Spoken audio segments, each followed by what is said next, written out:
sempre mais e mais. Quero adorar-te, sempre mais e mais. Buscar o teu querer, tua graça conhecer. Quero adorar-te. As aves do céu cantam para ti, as flores do campo refletem teu poder. Quero louvar, quero levantar as minhas mãos a ti. As aves do céu cantam para ti, as flores do campo refletem teu poder. Quero louvar, quero levantar as minhas mãos a ti.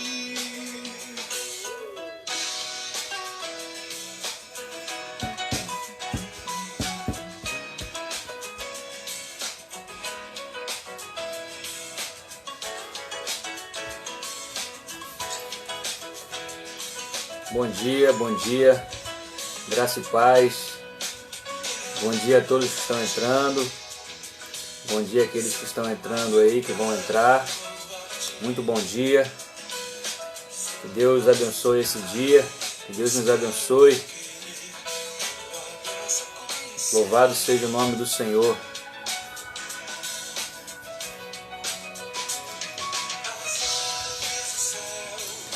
Cantam para ti, as feras do campo refletem teu poder. Manhã de louvor, manhã de agradecimento a Deus. Nós temos que levantar as nossas mãos, louvar ao nosso Deus e agradecer por mais esse dia. Por mais um dia que Ele tem nos dado, por mais um dia que Ele tem nos concedido, por mais um dia que Ele tem nos permitido estar de pé. Glória e honra seja dada ao nome do nosso Senhor e Salvador Jesus Cristo. Glória a Deus. Louvor, glória e honra seja dada ao nosso Deus. Muito bom dia a todos. Que a graça e a paz do nosso Senhor e Salvador Jesus Cristo esteja com todos nessa manhã. Amém?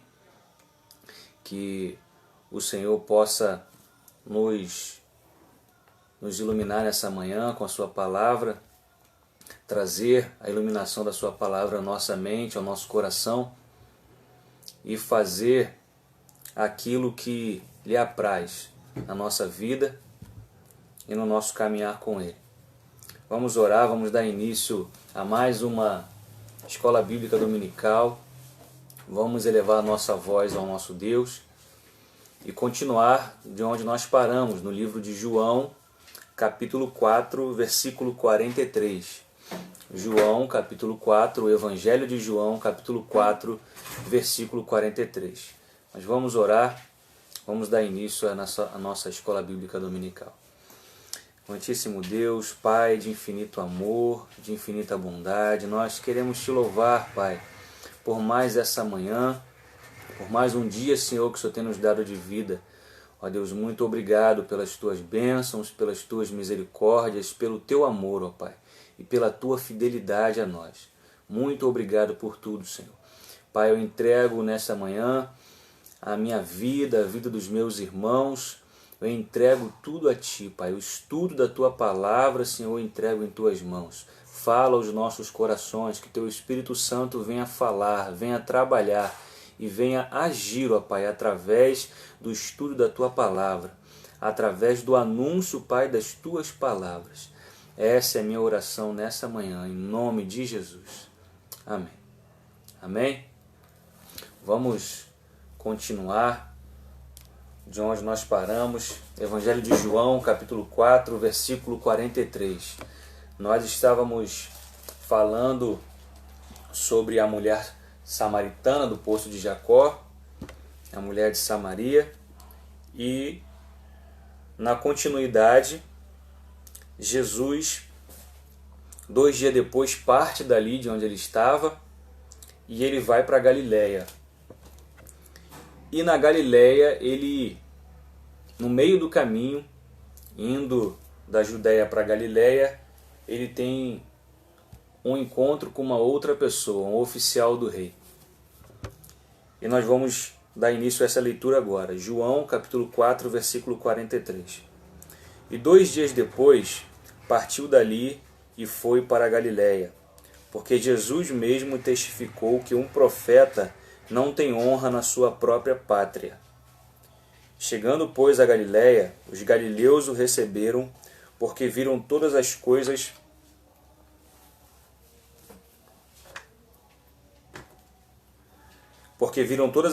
que fizera em Jerusalém no dia da festa, porque também eles tinham ido à festa. Segunda vez foi Jesus a Caná da Galiléia, onde da água fizera vinho. E havia ali um oficial do rei, cujo filho estava enfermo em Cafarnaum. Então, até aqui. Então, Jesus sai da Judéia para a Galiléia, e ele testifica que na sua pátria, de onde ele é, dos judeus, ele não tem honra. Um profeta não tem honra na sua pátria, não dão ouvidos à voz dele aonde ele estava. E ele sai de lá. E ele vai para Galiléia, os quais o receberam, né, muito bem, porque viram as coisas que eles fizeram, que ele fez na festa, como nós já falamos anteriormente, né? Na festa da Páscoa, quando ele expulsou os vendilhões do templo, e os sinais que ele fez lá. Então eles criam em Jesus. E chegando ali em Caná da Galiléia, estava ali um oficial do rei, um oficial romano. E o seu filho estava enfermo, o filho dele estava enfermo em Cafarnaum, a uma distância mais ou menos de 30 quilômetros. 30 quilômetros, mais ou menos 30 a 31 quilômetros. A distância ali de Caná para Cafarnaum. Então esse oficial do rei, versículo 47, ouvindo que Jesus vinha da Judéia para a Galiléia, foi ter com ele e rogou-lhe que descesse e curasse o seu filho, porque já estava à morte. Então Jesus lhe disse: se não virdes sinais e milagres, não crereis. Disse-lhe o oficial: Senhor, desce antes que meu filho morra. Disse-lhe Jesus: vai, o teu filho vive.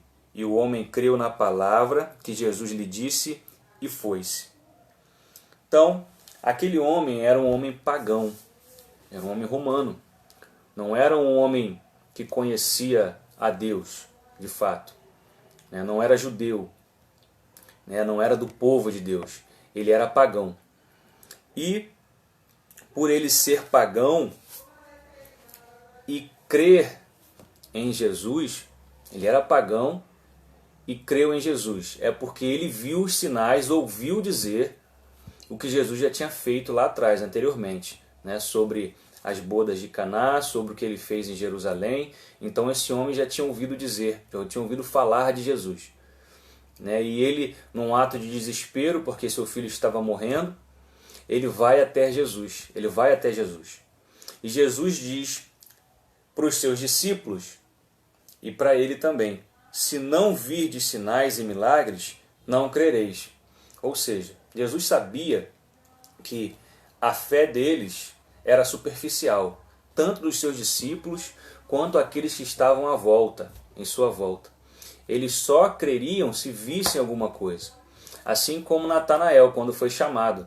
Natanael só creu depois que Filipe chegou até Natanael para testificar que eles haviam achado o Messias. Natanael só creu depois que Jesus anunciou que ele estava debaixo da figueira. A partir daí, Natanael creu. Então, Jesus sabia que a fé deles era superficial. Então, para que eles crescem, eles tinham que ver os sinais, eles tinham que ver as maravilhas, eles tinham que ver milagres. E aquele homem, ele foi convicto de que Jesus podia salvar o filho dele. No versículo 49, ele pede para Jesus descer com ele até Cafarnaum, uma distância de 30 quilômetros. E Jesus diz para ele: bastou uma palavra, vai, o teu filho vive. E o homem imediatamente creu na palavra. Como que ele creu? De que maneira ele creu na palavra? Ele foi. Ele ouviu e foi-se. E foi até a sua casa. E voltou para sua casa. Versículo 50. E o homem creu na palavra que Jesus lhe disse. E foi-se. Então, a atitude dele de crer, a ação dele de crer, porque fé é ação, como nós já falamos aqui, né, a ação dele foi ir embora para sua casa. Ele creu, ele ouviu Jesus, não precisou de Jesus descer com ele. Então aquele homem que era pagão, o pagão romano, não precisou de sinais ali na hora, de maravilhas ali na hora. Bastou uma palavra de Jesus para ele crer. Né? Foi um ensinamento também para os discípulos, para aqueles que estavam à volta de Jesus. Né? Um homem que não fazia... Ô, Bispo Felipe. Paz, bom dia. Então um homem que não fazia parte da cultura judaica, que não conhecia a Deus, né? Não conhecia a Torá, não tinha um conhecimento de Deus, ele creu simplesmente pela palavra de Jesus. Ele não precisou de um sinal ali na hora. Ele creu e foi. E, versículo 51, descendo ele logo, saíram-lhe ao encontro os seus servos e anunciaram dizendo, o teu filho vive, ou foi curado. Né? Viver e ser curado é a mesma coisa aqui. Perguntou-lhes, pois, a que hora se achara melhor, e disseram-lhe, ontem, às 7 horas, a febre o deixou. Entendeu, pois, o pai que era aquela hora a mesma em que Jesus lhe disse, o teu filho vive, e creu ele e toda a sua casa. Então o pai, o oficial romano, que era o pai, saiu dali do encontro com Jesus e foi até a sua casa. O caminho praticamente de um dia, 30 quilômetros, foi até a sua casa. Chegando na sua casa, ele testificou que a mesma hora em que Jesus falou com ele, foi a hora em que o milagre aconteceu. E foi a hora 7ª, né, em alusão à hora perfeita. Né? 7 aqui, João traz a ideia do número 7 aqui de perfeição. A hora perfeita, a hora da fé, a hora do milagre. Foi na hora 7ª, na hora perfeita, no momento perfeito em que a fé daquele homem se manifestou, é que o milagre aconteceu. Né? O homem veio com fé e a resposta da fé daquele homem foi o milagre. O milagre aconteceu. A resposta da fé daquele homem foi a consequência da fé daquele homem foi o milagre, foi a cura do filho dele. E ele não precisou de um sinal, de nada além da palavra de Deus, da palavra de Jesus. Não precisou de nada além da sua palavra para poder crer e se manifestar o milagre na vida dele e do filho dele. Então, ele exercitou a sua fé. E Jesus mostrou para eles também que o reino de Deus não exclui ninguém. Ele vem dizendo desde o capítulo 1 de João que o reino de Deus é um reino de inclusão. Ele passou por Samaria, incluiu os samaritanos, como nós já estudamos anteriormente, que eram rejeitados pelos judeus. Agora incluiu um cidadão romano, que também era rejeitado pelos judeus. Se ele fosse romano, por ele ser romano já era rejeitado. Se fosse romano, mulher, criança, eram pessoas que não tinham muito, eles não tinham muito prazer em ajudar, em compartilhar algo. Eles não gostavam muito de... Só um minutinho. Eles não gostavam muito de ajudar esse tipo de pessoa. Eles tinham um preconceito com pobre, com mulher, com criança. Não mereciam a atenção deles. A palavra melhor é essa. Eles não mereciam a atenção dos judeus. E Jesus, em contrapartida, dá atenção e ainda faz mais do que atenção. Ele proporciona àquele homem uma salvação. A salvação do seu filho. E através da salvação do seu filho, da morte, aquele homem, no versículo 53 diz: entendeu, pois, o pai que era aquela hora mesma em que Jesus lhe disse: o teu filho vive, e creu ele e toda a sua casa. Então ele passou a crer em Cristo. Ele passou a demonstrar a sua fé em Jesus, ele e toda a sua casa. Toda a sua casa aqui diz respeito não só aos familiares, mas todos aqueles que estavam debaixo da sua ordenança, debaixo da sua chefia, os empregados, os que estão à volta dele ali na casa, todos que estavam debaixo da chefia desse homem naquela casa, creram igualmente com ele. Então ele e toda a sua casa creram em Cristo. Porque Jesus demonstrou para os seus discípulos e para ele, a pedagogia de Deus. A pedagogia de inclusão do Pai. O Pai é um Deus inclusivo, não exclusivo. O que se tinha na época, o que se propagava na época era a exclusão. Eram pessoas que se diziam especiais, que se achavam melhores por serem detentoras de algo ou de alguma coisa, por serem detentoras de riquezas ou serem detentoras da palavra. O judeu, que era detentor da Torá, era o povo escolhido, eles se achavam melhores. Alguns se achavam melhores. E esses faziam julgamentos, julgavam aqueles que eram inferiores por suas próprias opiniões. De acordo com a sua opinião, não de acordo com a palavra, mas de acordo com a sua opinião em relação à palavra. E o que vale não é a opinião, é a palavra. E Jesus está demonstrando o que o Pai queria que eles fizessem. Agissem com misericórdia, incluíssem os menos favorecidos, trouxessem a fé em Deus àqueles que não tinham fé em Deus, como o romano. E desde o princípio, o Pai quer incluir, não excluir. E eles não entendiam isso, eles não compreendiam isso, porque eram egocêntricos e egoístas. E continuando, depois disso, no capítulo 5, vamos continuar, havia uma festa entre os judeus, e Jesus subiu a Jerusalém. Ora, em Jerusalém há, próximo à porta das ovelhas, um tanque chamado em hebreu Betesda, o qual tem 5 alpendres.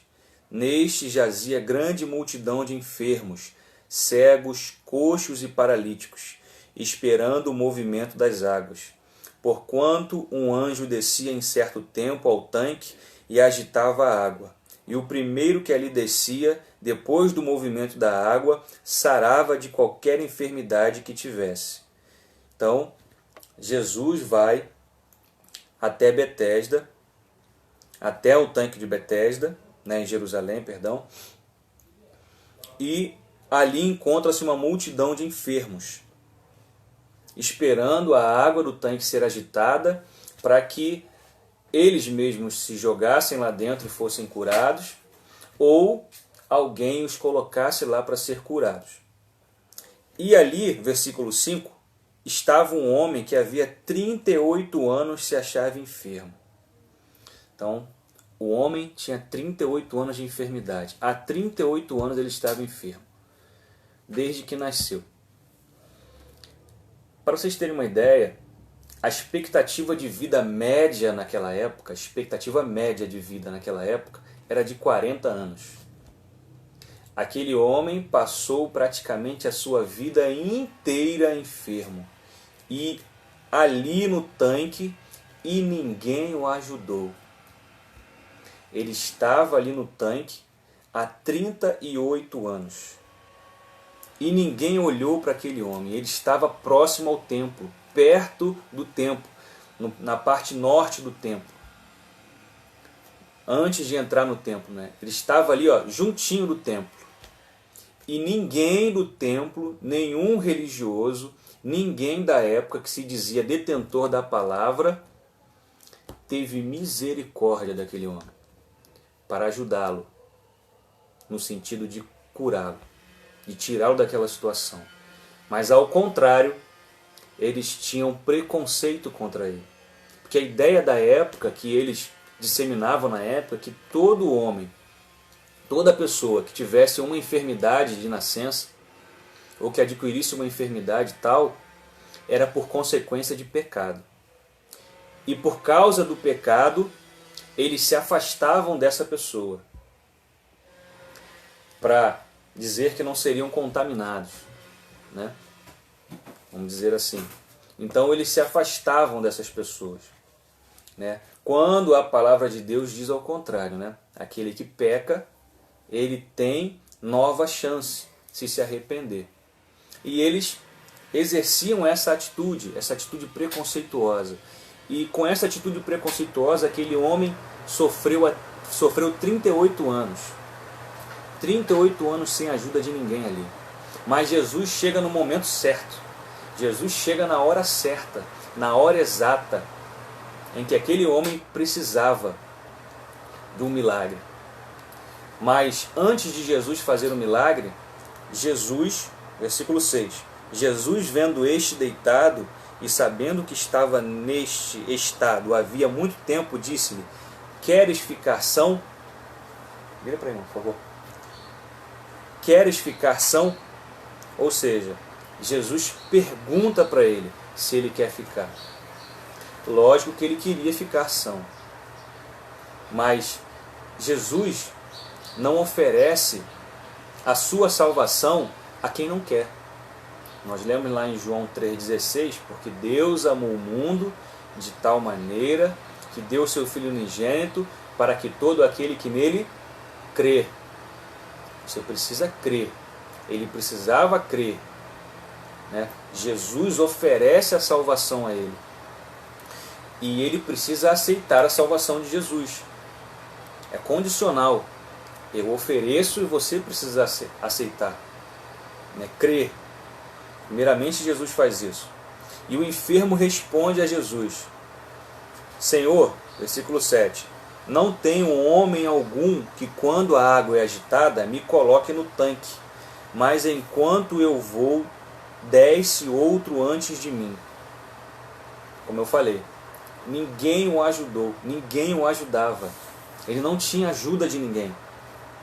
A paralisia daquele homem, ele era paralítico, a paralisia daquele homem, no ponto de vista simbólico, representava a paralisia das instituições religiosas e políticas da época.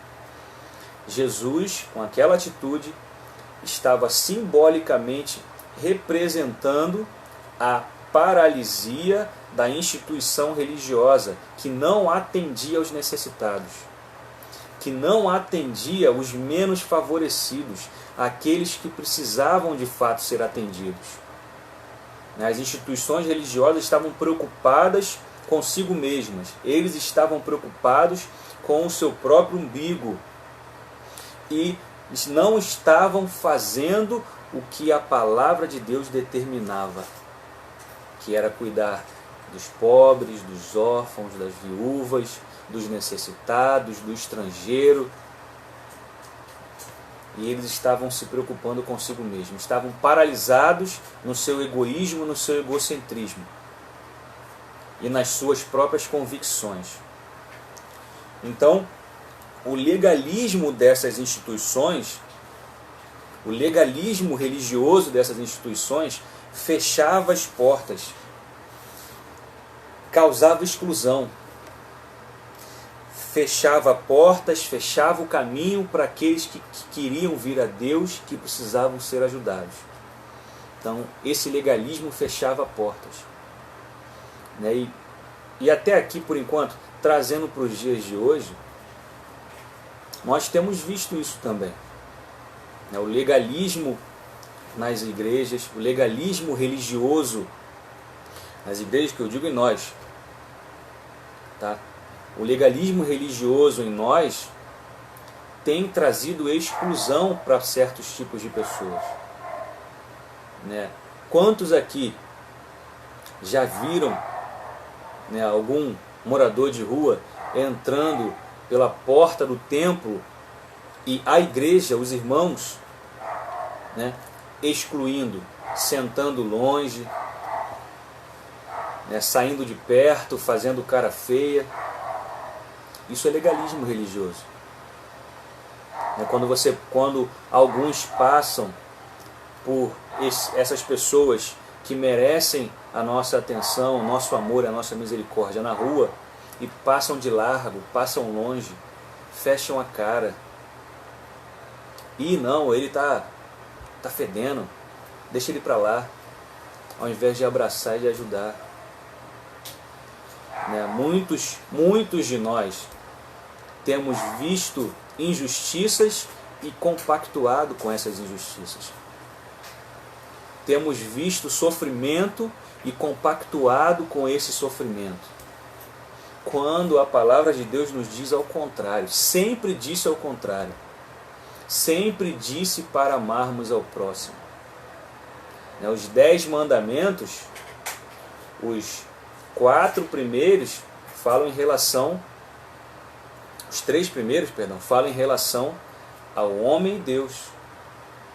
E os outros 7 em relação ao amor ao próximo. Então, veja que amar a Deus sobre todas as coisas e ao próximo como a ti mesmo. Veja que os mandamentos que têm maior quantidade são de amor ao próximo. Porque se eu não amo o meu próximo, eu não posso amar a Deus. Se eu não tenho misericórdia e amor com o meu próximo, eu não tenho condição de amar a Deus. Eu não amo a Deus. E o amor do Pai não está em mim. Então, muitos de nós temos feito isso. Temos deixado a palavra de lado e temos sido legalistas. E temos agido com legalidade, de forma legalista. De forma legalista. Nós temos agido de forma legalista. Somos religiosos nas nossas ações. Viemos para a igreja, nós viemos para a igreja, estamos indo à igreja, ao templo, de forma religiosa, sentamos, ouvimos a palavra, lemos a palavra, oramos aquela oração religiosa e vamos embora. E na hora do exercício da fé, a prática da fé, do exercício da fé, nós abandonamos ela. Nós deixamos de lado. Então esse homem, há 38 anos, precisava da ajuda de alguém e ninguém se dispôs a ajudá-lo. E Jesus chega, parece, né, que às vezes Jesus não vai chegar. Aquele homem tinha 38 anos, a expectativa de vida média era de 40, ou seja, faltava 2 anos para ele falecer, né, para ele morrer, né, assim dizendo. Então, parece que a salvação não viria para ele, mas Jesus chegou. A salvação chegou para ele naquela hora. E o que mais aquele homem queria era entrar no templo, era adorar a Deus. Ele era impedido disso por causa de sua doença. Nós vamos ver isso aqui no decorrer do texto. Então ele era impedido disso, de entrar no templo e adorar a Deus. Estava ali na porta do templo, mas o legalismo religioso daquela época impedia até os homens de adorar a Deus pela sua condição. E esse absurdo tem acontecido também no nosso meio. E esse absurdo tem acontecido entre nós, impedindo pessoas de vir a Cristo pelas nossas atitudes legalistas. E Jesus, no versículo 8, diz para ele: levanta-te, toma a tua cama e anda. Logo aquele homem ficou são e tomou a sua cama e partiu. E aquele dia era sábado. Então os judeus disseram àquele que tinha sido curado: é sábado, não te é lícito levar a cama. Olha o absurdo que chegou o ponto do legalismo deles, religioso, da religiosidade deles. Aquele homem que eles conheciam 38 anos ali, naquele tanque, precisando ser ajudado por eles, e eles vêm e ainda julgam aquele homem porque ele estava carregando a sua cama. Era sábado, ele não podia fazer trabalho nenhum. De acordo com a lei, com o legalismo dele, com a religiosidade deles, ele não podia trabalhar. Levar a cama era um trabalho. Ou seja, eles não se importaram com a cura daquele homem. Eles não estavam se importando com a necessidade dele, mas estavam se importando com a religiosidade. E Jesus veio para quebrar isso. Jesus se importa com vidas, com pessoas. Em Marcos, capítulo 2, vamos ler aqui. Marcos, capítulo 2.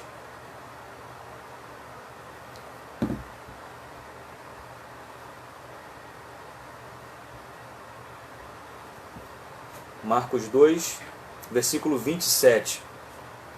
Jesus diz assim: o sábado foi feito por causa do homem, e não o homem por causa do sábado. Ou seja, o homem é mais importante, a pessoa é mais importante, o ser humano é mais importante do que o sábado. O sábado, o Shabat, o dia de descanso, foi feito para o homem descansar, porque o homem é importante para Deus. O ser humano é importante para Deus. E por essa importância, Deus determinou um dia de descanso, para que o homem pudesse descansar, trabalhasse 6 dias e descansasse o 7º dia, para que não se fatigasse, não morresse trabalhando. Então, o homem é mais importante. E eles estavam dando mais importância para o sábado do que para o homem, do que para aquele que deveria ter importância, o ser humano. Então, vejam que a humanidade deles estava deturpada, estava de forma caída ali. Eles não eram mais humanos, eles eram legalistas, religiosos. Então eles perderam esse senso de amor, esse senso de justiça, de amor ao próximo, eles perderam. Então, Jesus, e eles continuam, no versículo 11, continua assim dizendo: e aquele homem, o paralítico, que era paralítico, respondeu: aquele que me curou, ele próprio disse: toma a tua cama e anda. Perguntaram-lhe, pois, quem é o homem que te disse: toma a tua cama e anda? Estavam preocupados com quem disse para ele isso. E o que fora curado não sabia quem era, porque Jesus se havia retirado, em razão de naquele lugar haver grande multidão. Depois Jesus encontrou-o no templo e disse-lhe, Jesus encontrou aquele homem depois no templo. Ou seja, ele saiu dali, ele estava na porta do templo, praticamente na porta do templo, saiu dali e foi para o templo. Era o que ele queria. Ele queria adorar a Deus no templo. E aí eles impediam aquele homem de adorar a Deus pela sua condição. Aí Jesus diz para ele: eis que já estás são, não peques mais, para que te não suceda alguma coisa pior. Eu falei aqui no começo que a ideia deles, na época, é que a doença era consequência do pecado. E por essa consequência de pecado, eles se afastavam dessa pessoa ao invés de ajudar. E de fato, algumas doenças, não todas, algumas doenças são consequências de pecado. Jesus diz isso aqui para esse homem: eis que já estás são, não peques mais. Ou seja, a doença dele era motivo de algum pecado. Para que te não suceda alguma coisa pior. Ou seja, o que era a coisa pior que Jesus estava dizendo para ele? Era perder a vida eterna. Porque o pecado pode trazer consequência física, sim. traz consequência física. Em alguns casos traz consequência física sim. Mas a pior consequência do pecado é a morte eterna. É a separação eterna de Deus. Não são todos os pecados. Como lá em João capítulo 9, vamos ver aqui, João capítulo 9, versículo 3, sobre a cura de um cego de nascença, os discípulos perguntam para Jesus: Mestre, quem pecou, este ou seus pais, para que nascesse cego? E Jesus responde: nem ele pecou, nem seus pais, mas foi assim para que se manifestem nele as obras de Deus. Ou seja, nem toda doença é pecado. Nós somos humanos. Nós nascemos nesse mundo, estamos debaixo das circunstâncias deste mundo. O sol nasce para todos, a chuva nasce para a chuva cai para todos, para o justo e para o injusto. A doença acomete a todos, ao justo e ao injusto. Nós somos humanos, somos suscetíveis a doenças, a pestes, como tem acontecido aí. Nós somos suscetíveis a tudo isso. Há problemas na vida, há problemas dentro de casa, com o filho, com a esposa, com o esposo. Somos suscetíveis a tudo isso. Mas nós temos um Deus que nos garante vida e nos garante cura. Nós precisamos nos agarrar à palavra de Deus e àquilo que Ele nos promete, que Ele nos garante, até o final. Não importa se aquele homem se arrependesse dos seus pecados, cresce em Jesus e continuasse paralítico, ele alcançaria a salvação. Continuaria paralítico, mas alcançaria a salvação. Porque tudo está debaixo de um propósito de Deus. Nós vivemos debaixo de um propósito de Deus. Tudo há um propósito. Há um propósito de Deus para todas as coisas. Nós não podemos esquecer disso. Mas nós confiamos, nós cremos que Deus cura, que Deus salva, que Deus restaura a vida física do homem, a vida financeira, a vida emocional, a vida familiar. Esse é o nosso Deus. Só que tudo debaixo do seu propósito. Se Ele não fez agora, amém, Ele pode fazer daqui a pouquinho, amanhã, ou daqui a 30 anos. Não importa. Nós precisamos manter a nossa fé. Precisamos estar firmes mantendo a nossa fé. Aquele homem no tanque de Betesda, ele tinha fé de que um dia ele poderia se curar. 38 anos da vida dele, praticamente a vida inteira ali, ele não perdeu a sua fé.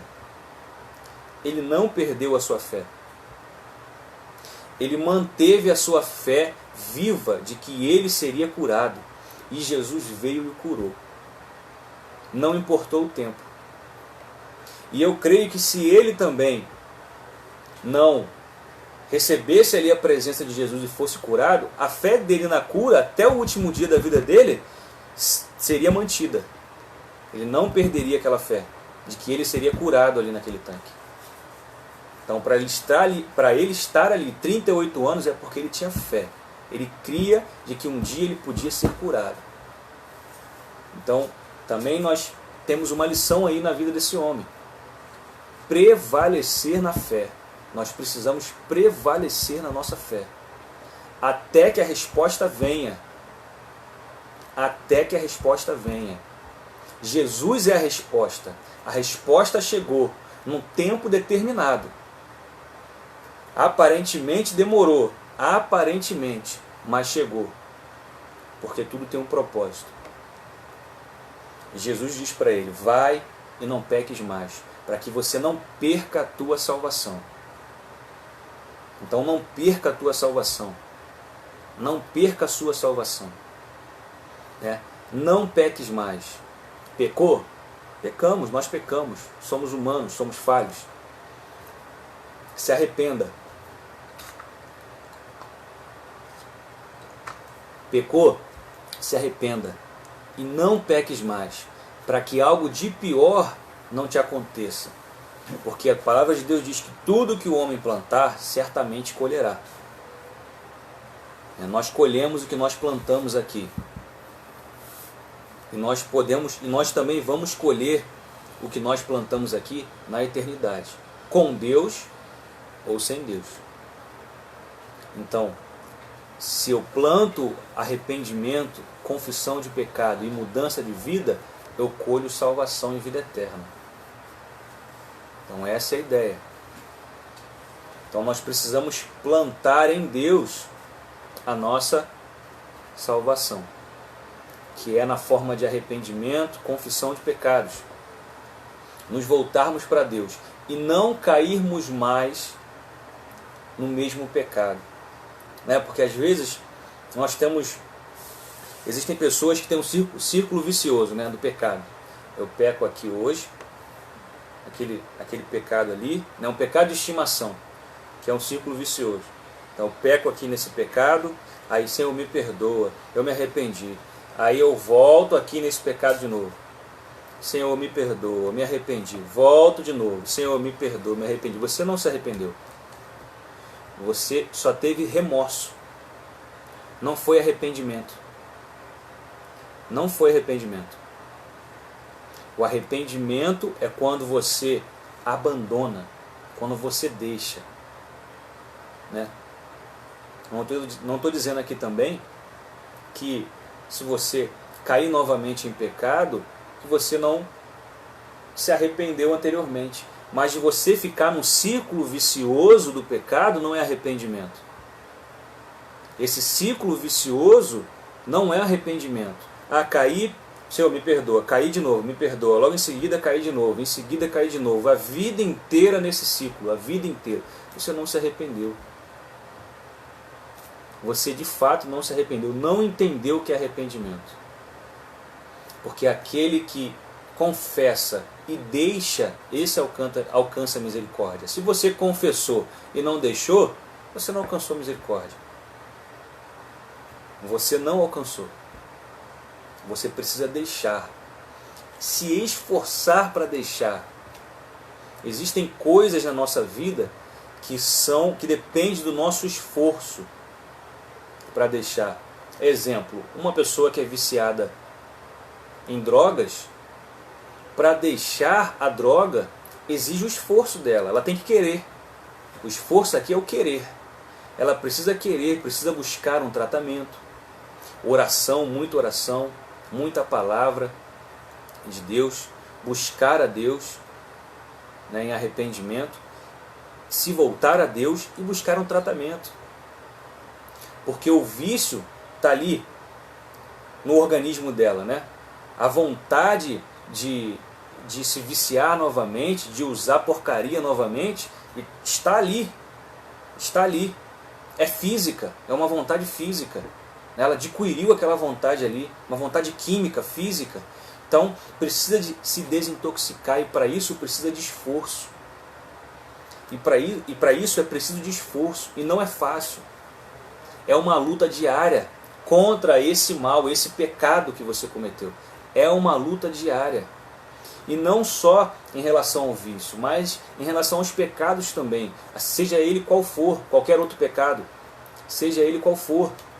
Você se viciou naquele pecado, naquela maneira de ser, naquela maneira de agir. E você precisa querer, se esforçar, abandonar, deixar de lado. O viciado, quando ele está no tratamento, ele se afasta das amizades. Ele se afasta da onde possa ter aquela droga ali de novo. Porque ele sabe que se ele chegar lá de novo, ele pode cair de novo pelas suas vontades, pela vontade da carne. Então, ele se afasta. Então nós precisamos nos afastar. Ou seja, esse afastar é abandonar. Ele está ali. O pecado está ali. Mas eu abandono, eu me afasto. Eu corro dele. Assim como José correu da mulher de Potifar. A mulher de Potifar ficou com as vestes de José na mão. Com a capa de José na mão. Por quê? Ela agarrou ele. E ele, como homem jovem, em pleno vigor da sua juventude, ele tinha seus desejos. Mas ele decidiu ser fiel a Deus. Foi uma decisão dele. Ele tomou essa decisão. E essa decisão tomada por ele fez com que ele corresse. Se ele ficasse ali indagando, discutindo com ela, não vou, não posso, eu sou fiel a Deus e tal, ele certamente cairia em tentação. Porque ele é ser humano, ele é humano, tem as suas vontades, tem os seus desejos. Ele decidiu correr, ele decidiu largar, ele decidiu ir embora. Ele decidiu se desvencilhar daquela mulher e ir embora. Essa é a ideia nossa em relação ao pecado. Se eu pecava antes, eu preciso decidir me desvencilhar desse pecado. Eu preciso decidir abandonar esse pecado, correr dele, largar ele para lá. Se ele tiver que levar um pedaço de mim, que leve para lá. Mas eu prefiro a Jesus. Se ele tiver que levar algo, que leve. Minha capa, minha vestidura, alguma coisa, leve, mas eu prefiro estar na presença de Deus. Eu prefiro Jesus. Porque em Cristo há salvação para a minha vida. Então, depois desse fato, de que Jesus disse para ele que ele não pecasse mais, ele então sai dali e anuncia aos judeus que Jesus era aquele que curava ele. E no versículo 16 vamos continuar. E por causa disso, os judeus, por causa de quê? Né? Do legalismo. Porque Jesus mandou, além de curá-lo, mandou ele carregar sua cama. Por causa disso, os judeus perseguiam Jesus e procuravam matá-lo, porque fazia essas coisas no sábado. Aí Jesus começa o seu discurso aqui, dizendo para eles, do versículo 17 em diante, dizendo para eles quem ele era. Versículo 17. Meu Pai trabalha até agora, e eu trabalho também. Ou seja, Jesus estava se comparando ao Pai, dizendo que o Pai era o Pai dele, ele fazia parte de Deus. E inflamou mais ainda o coração daqueles que queriam matá-lo, porque ele estava dizendo que ele era o próprio Pai, que Deus era seu próprio Pai. Então eles ficaram ainda mais revoltosos com Jesus. E Jesus começa o seu discurso dizendo que ele veio do Pai e que ele e o Pai são um. E que o que ele diz não vem dele, ele não se vangloria. A glória não é dele, a glória é de Deus. Ou seja, em contrapartida ao que os homens, ao que os fariseus, aos que os religiosos da época faziam, eles queriam glória para si, ao invés de glorificar ao Pai nas suas ações de misericórdia. Eles queriam glória para si. Então Jesus veio para mostrar para eles a glória do Pai. E a glória do Pai se manifesta com misericórdia, com amor, com justiça aos menos favorecidos. E no versículo 24,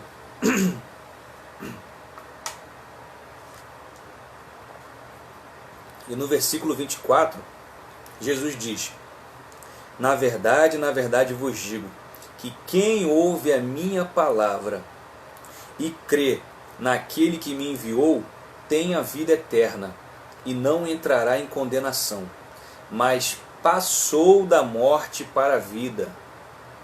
Quem ouve a minha palavra e crê naquele que me enviou, tem a vida eterna, e não entrará em condenação, mas passou da morte para a vida.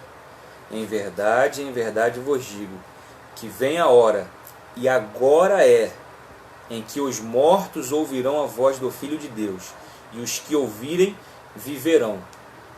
Ou seja, aqueles que estavam mortos em seus pecados, aqueles que estavam na morte já, e ouviram a voz de Deus através do Filho, creram no Filho, creram que o Filho era o enviado do Pai, creram em Jesus, passaram da condição de morte para a vida.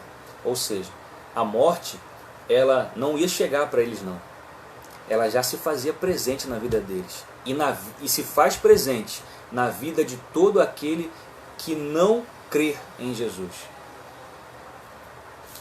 João capítulo 3, no versículo 18, nós já falamos sobre isso, diz assim: quem crê nele não é condenado, mas quem não crê já está condenado, porque não crê no unigênito Filho de Deus. Então, se eu não creio, aqueles que não creem em Jesus já estão debaixo de morte, já estão debaixo de condenação eterna, já estão debaixo da morte eterna. Então, a vida de Deus começa aqui. A vida eterna começa aqui. Quando eu tomo uma atitude de fé e creio em Cristo. E como que eu creio em Cristo? Qual é a maneira de crer em Cristo? Porque crer não é somente acreditar.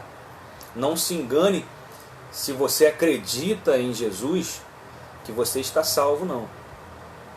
Crer implica obedecer. Vamos lá, João,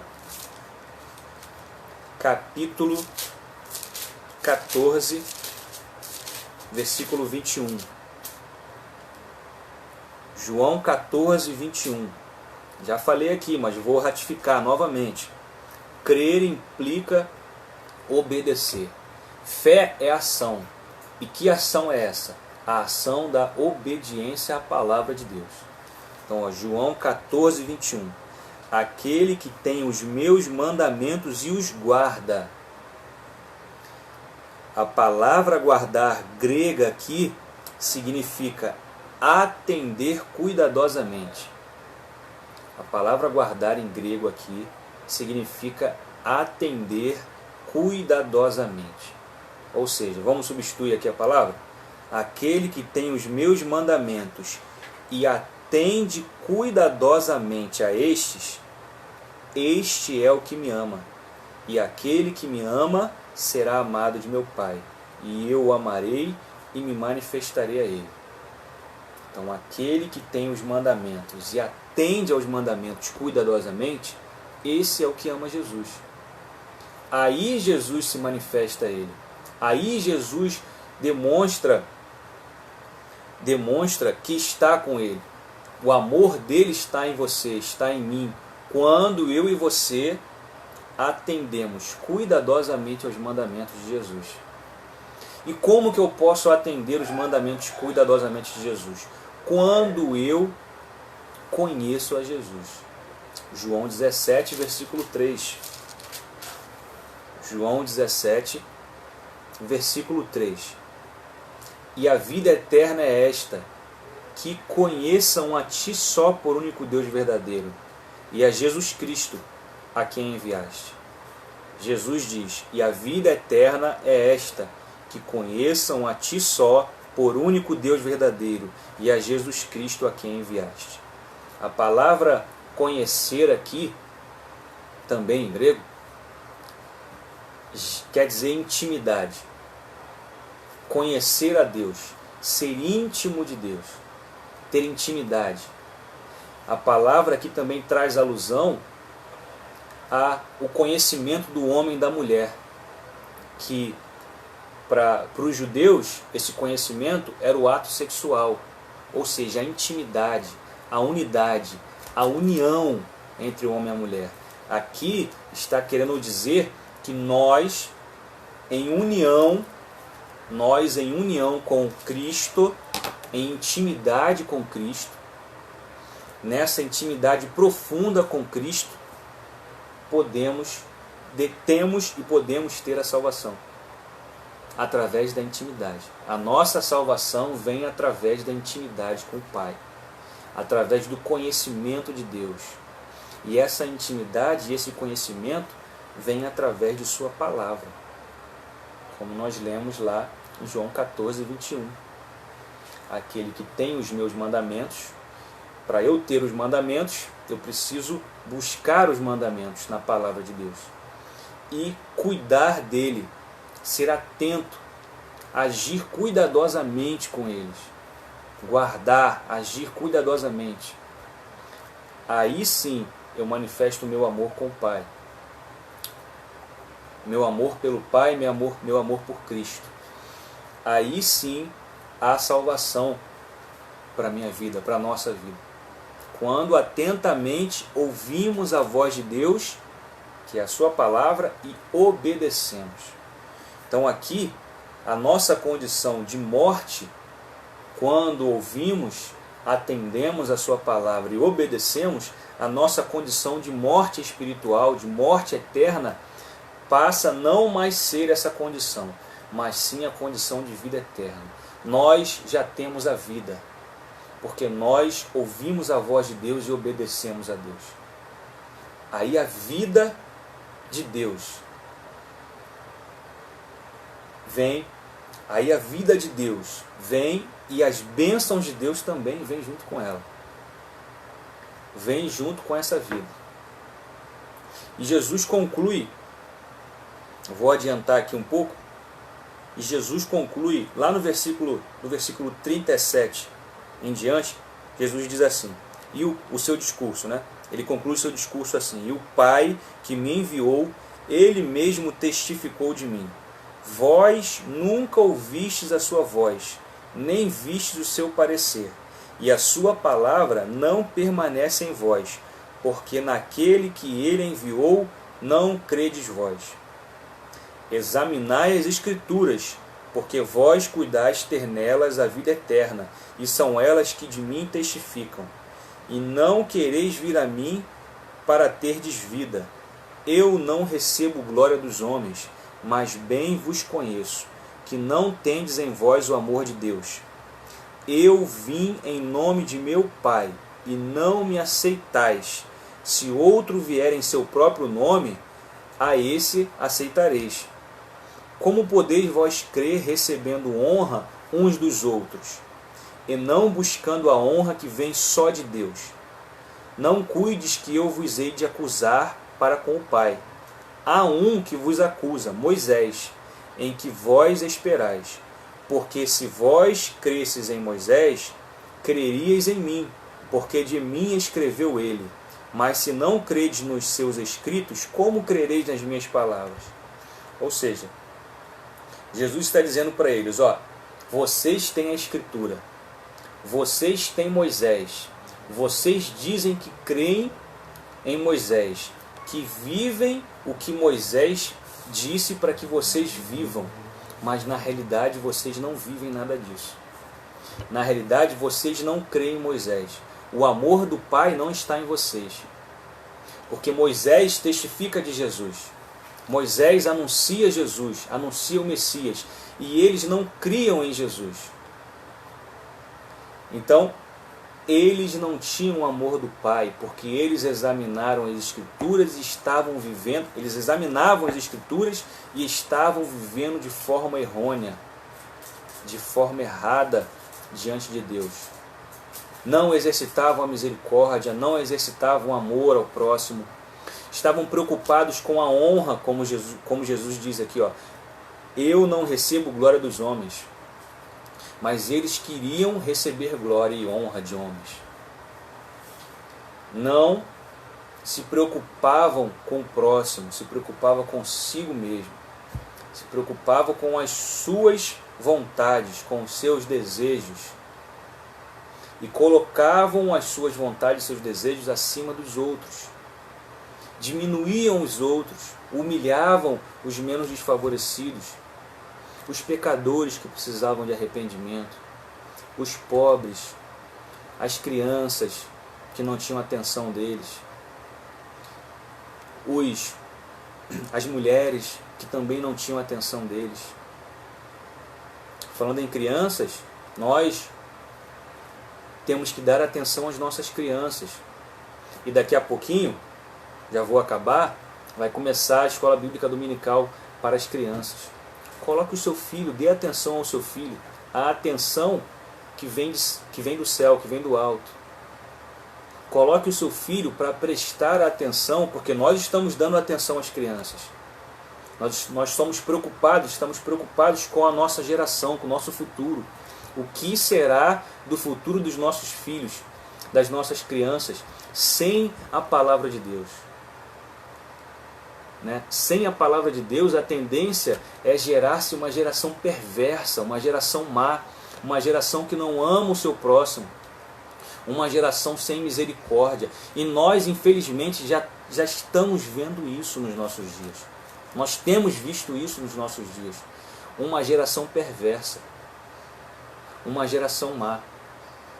Pessoas no tempo de hoje estão morrendo, e nós temos visto aí nas redes sociais pessoas zombando, pessoas diminuindo,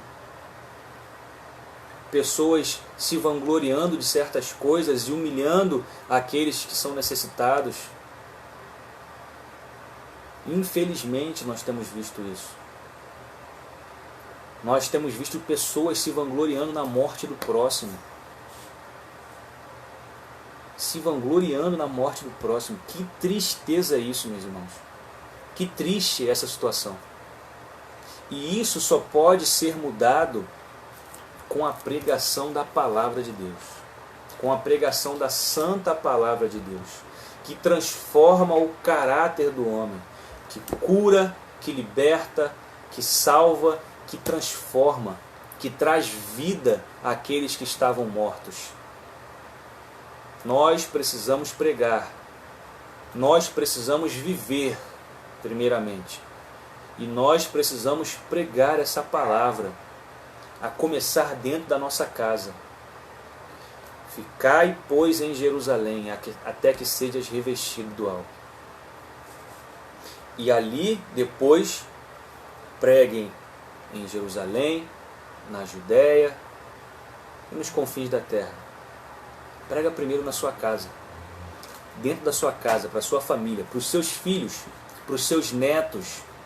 Você, vovô, vovó, que tem netinho aí, netinha, você também é responsável pela vida espiritual deles também. Se você é crente, se você crê em Deus, se você vive a palavra, você é responsável pela sua família. Você precisa e deve pregar o Evangelho para a sua casa, para a sua família. Então, pelo amor de Deus, coloquem as crianças para assistir a escola bíblica daqui a pouquinho, para eles crescerem no conhecimento da verdade, para que essa geração que nós temos hoje aí, que já é perversa e má, não piore mais, mas, ao contrário disso, venha a ser sarada, que esses que estão vivendo essa vida de pecado, essa vida de miséria no pecado, essa vida de falta de amor ao próximo, possam ser alcançados por nós e pelos nossos filhos. E que a misericórdia do Senhor se manifeste. Porque Deus é misericórdia, mas Ele também é justiça. E a justiça de Deus há de se manifestar. Já está se manifestando. E nós precisamos ter essa consciência de que nós precisamos andar em amor com o Pai e com o próximo. Se você hoje tem no seu coração, na sua vida, algo contra alguém, se arrependa hoje. Reconcilie-se hoje. Nós não sabemos o dia de amanhã. O amanhã pertence a Deus. Hoje eu posso estar aqui, amanhã eu posso não estar. Eu não sei, você não sabe.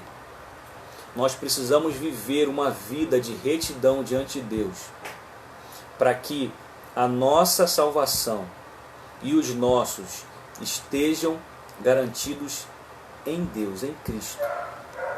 A salvação esteja garantida. Nós precisamos viver uma vida de retidão, meus irmãos. Precisamos viver uma vida de retidão, eu digo, nas nossas ações. Porque, como eu falei, fé é prática. Nós precisamos praticar, exercer essa fé nas nossas ações. Se você hoje tem uma divisão com alguém, se você hoje tem alguém na sua família, seu amigo, quem quer que seja, que você está dividido com essa pessoa, ou um dia você não usou de misericórdia, ou um dia por raiva, por tristeza, porque essa pessoa te magoou, você deixou de ajudar, deixou de fazer, volte agora atrás, se arrependa e exercite o amor de Deus, e exercite o amor ao próximo. Faça valer a palavra de Deus na sua vida, porque amar a quem te ama é muito fácil. Amar a quem faz benefício para você é muito fácil. Amar a minha esposa, está aqui do meu lado aqui, daqui a pouquinho ela vai estar aqui, dando aula para as crianças, é facílimo. Ela me ama. Nós nos amamos, é mútuo. Agora, amar a quem te odeia, meu irmão, aí é mais complicado, aí o negócio é mais embaixo. Amar ao teu inimigo, a palavra de Deus quem diz isso. Aí você vai dizer com a sua ação que você de fato tem o amor do Pai, o amor do Pai permanece em você. Amar ao próximo é isso. O próximo não é a tua esposa que está do teu lado só não, não é o teu filho que está do teu lado só não. O próximo é aquele que é rejeitado, é aquele que te rejeitou, esse é o próximo. Todo aquele que está à sua volta é o seu próximo. Independente de quem ele seja ou o que ele faça, ele é o teu próximo. E você precisa usar de misericórdia para com ele. Porque assim como o Senhor usou de misericórdia para mim e para você, e entregou o seu Filho na cruz, porque eu também não mereço, você também não merece, mas por amor, por misericórdia, por graça, ele entregou Jesus, por mim e por você. E muitas das vezes nós não queremos fazer pelo próximo. Então, exercite o amor, exercite a misericórdia, exercite a sua fé, em nome de Jesus. Amém? Nós vamos terminar, estamos terminando a aula de hoje, a lição de hoje. Semana que vem, João capítulo 6, a multiplicação dos pães e dos peixes. Estudem aí o capítulo 6 de João. Tragam dúvidas, se vocês tiverem dúvidas, tragam dúvidas. Tá? Eu vou deixar meu WhatsApp aí para quem quiser tirar dúvida. Tá? O número é 97007 8847. 97007 8847. Estudem. Se tiverem dúvidas, durante a semana eu respondo. Tragam as dúvidas a mim. Tragam questionamento. Só me chamar no WhatsApp, se identificar, falar que está assistindo aqui a Escola Bíblica, se identificar quem é, que eu respondo com o maior prazer. Amém? Vamos orar para a gente terminar? Pai, nós te louvamos. Muito obrigado, Pai, por essa palavra ministrada ao nosso coração, Pai. Obrigado, Senhor Jesus, porque o Senhor até aqui tem nos sustentado e nos feito entender, ó Pai, que nós precisamos praticar a nossa fé, não crer só de palavras, mas sim de ação. Nós precisamos agir, nós precisamos fazer aquilo que a Tua palavra diz que devemos fazer, Pai. Senhor, nos ajuda, Senhor, a vencermos a nós mesmos, as nossas vontades, ao nosso eu, Pai, para vivermos a Tua vontade, ó Deus, na nossa vida. Essa é a nossa oração, essa é a minha oração nesta manhã, Pai. Que o Senhor possa nos conduzir à perfeita comunhão contigo, Senhor. A condição de varão perfeito, de varoa perfeita, de homem e mulher perfeito diante do Senhor, que anda segundo os teus conselhos, Pai. Em nome de Jesus. Amém. Amém, meus irmãos. Paz, Deus abençoe, fiquem com Deus e até domingo que vem. E coloquem as crianças aí para assistir agora. Paz.